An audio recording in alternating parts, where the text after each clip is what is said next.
Hello friends, in this video I am going to talk about the terminologies used in the relational database management system. The first terminology is relation. In relational database management system, relation is also known as tables. और tables किसका combination होता है? Rows and columns. Suppose in this video I am going to take one example of student details. Like student की details में क्या होता है? Roll number होता है, नेम होता है, मार्क्स होता है, सिटीज होता है, and this whole is known as table. इसको हम टेबल भी बोल सकते हैं या फिर रिलेशन भी बोला जा सकता है.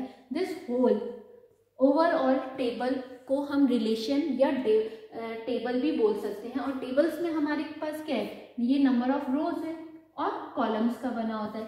The next terminology is record और नेक्स्ट टर्मिनोलॉजी इज टपल. अब टपल क्या होता है?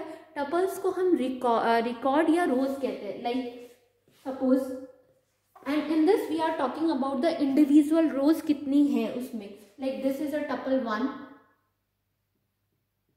1, ये है tuple 2, tuple 3, tuple 4 and so on. If the table contain n number of rows, it means we are talking about n number of tuples. जितनी भी rows होगी उसको हम tuples बोला जाए. Like for example, in this case we have 4 rows, 1, 2, 3, 4. Roll number 1, whose name is A, marks is 30 and belongs to Delhi. This is one row. This is second, third, and fourth.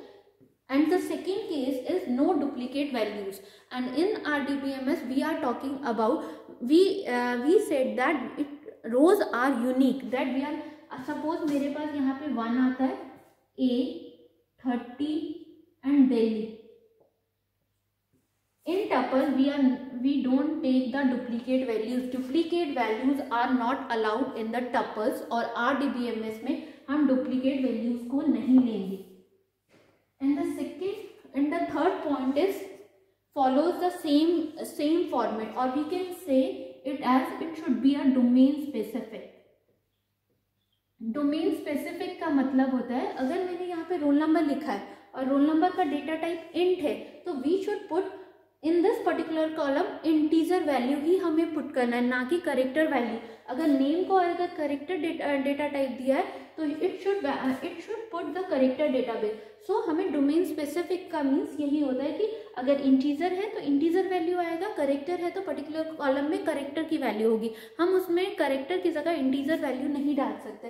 That's why tuple में हमें third point है that it follows the same format. Next term is cardinality. Cardinality का मतलब होता है कि number of tuples, number of रोज कितनी है पूरी टेबल्स में. फॉर एग्जाम्पल इस केस में जो मैंने अभी एग्जाम्पल लिया है, इस केस में हमारे पास कितनी रोज है? 1, 2, 3, 4. We are talking about 4 roll number 1, roll number 2, roll number 3.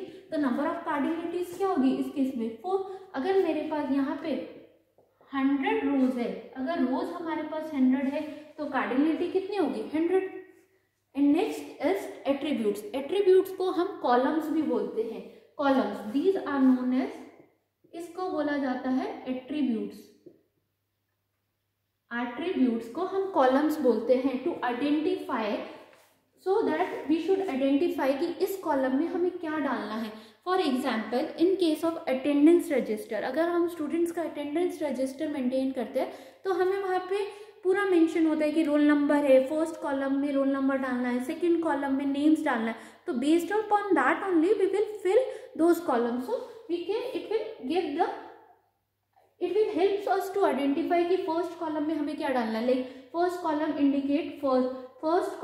indicate that roll number, we have to put the roll number. Second column indicate we have to put the name of the student.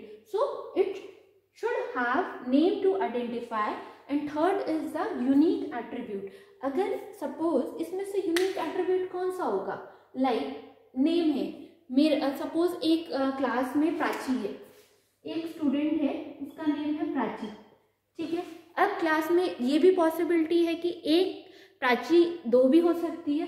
ठीक है. प्राची नाम की student 2 भी हो सकती है.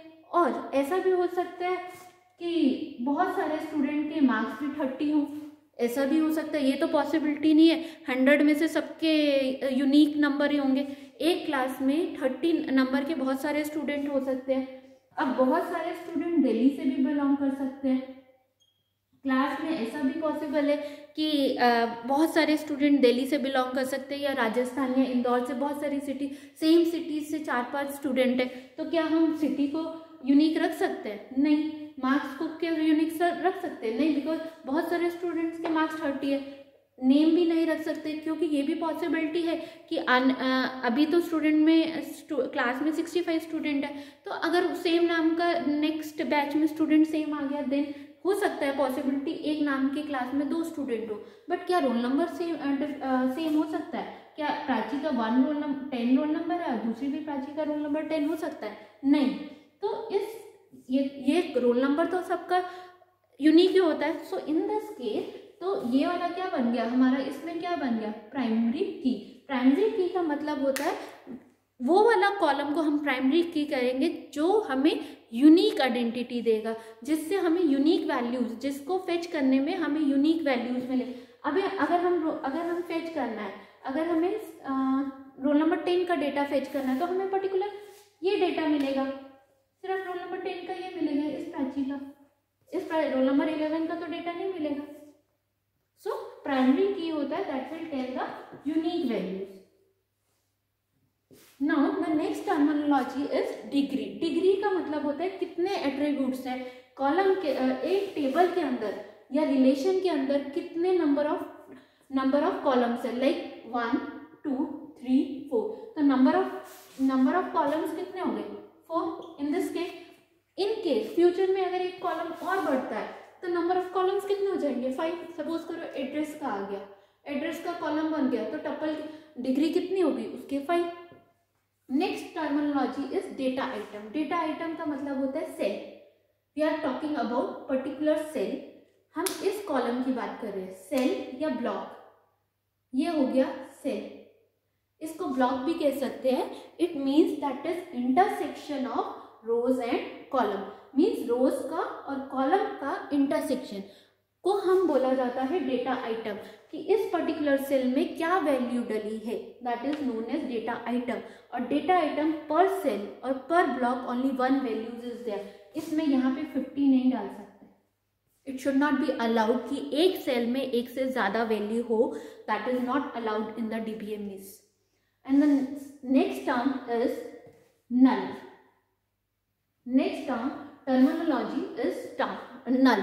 नल value का मतलब क्या होता है कि सपोज करो यहाँ रोल नंबर 6 है, E50, और मैंने इसको नल लिख दिया। मीन्स सपोज करो मेरे पास जो रोल नंबर 6 है, जिसका नेम E है, मार्क्स 50 है, और उसका अभी मुझे सिटी नहीं पता कि to which city it belongs, तो मैंने उसको रख दिया नल। मीन्स अभी तक का मुझे उसको वैल्यू नहीं पता है, तो मैंने नल रख दी। But in future I am going to change, मैं उसमें वैल्यू डालूंगी इन फ्यूचर। बट इसका मतलब ये नहीं है कि वो इक्वल टू 0 है। इट डजेंट मीन कि दैट वैल्यू उसको हम 0 कर दें। Null is not same as 0। Always remember this point कि ये बहुत ज़्यादा कंफ्यूजिंग पॉइंट है कि नल को बहुत सारे लोग ये सोचते हैं कि नल का मतलब है 0, बट DBMS में नल का मतलब 0 नहीं है। इट मीन्स ये होता है कि हमें अभी उसका वैल्यू नहीं पता है, और but in future we are going to put this value. So I hope you will understand these small terminologies used in the RDBMS. So thanks for watching my video. Hope you understand the basic terms which we are going to use in the DBMS. And that's all for today's video. Thank you very much.